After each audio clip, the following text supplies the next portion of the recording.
জিনিস দেখাবো। জিনিসটা হলো এই যে একটা মেয়ের ছবি। এটা হলো আল্লাহর কোরআন দেখে তৈরি করা হয়েছে।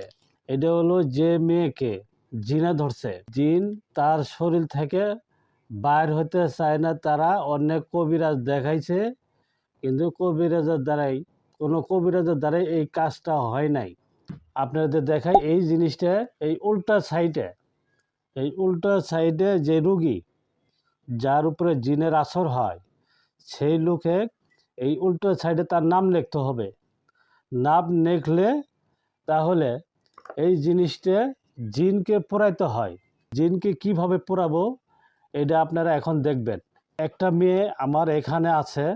আমরা কখনো সরাসরি কোনো মেয়েকে আমরা দেখাই না, এখন মা বোন সবারই আছে। আপাতত মেয়েদের আমি কখনো দেখাই না যে তারা ভিডিওতে আসুক। আমি মেয়েকে আউলে রাইখেই আমি সরাসরি আপনাকে ভিডিওতে দেখাবো কিভাবে জিনকে পোড়ায়। এই যে দেখেন, এই যে একটা গ্লাস,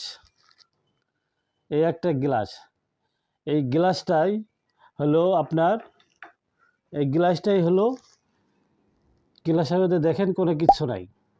এই গ্লাসটার ভিতরেই জিনকে কিভাবে ডাকতে হয়, তার শরীর থেকে কিভাবে বাই করতে হয়, আপনাদের আজকে আমি সরাসরি দেখাবো।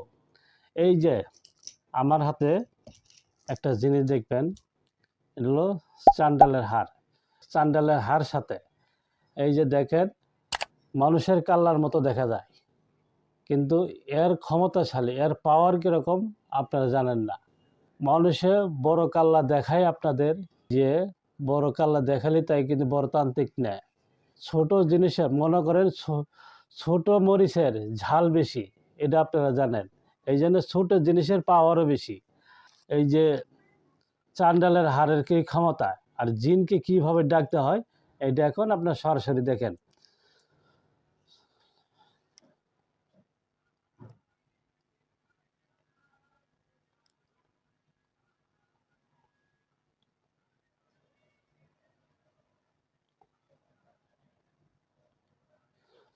এই যে দেখেন এই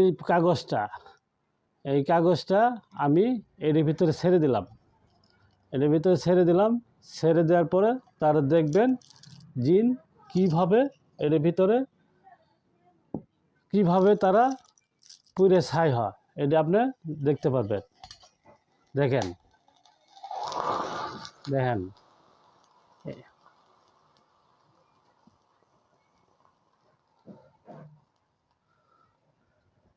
দেখেন এইভাবে জিনকে পোড়াই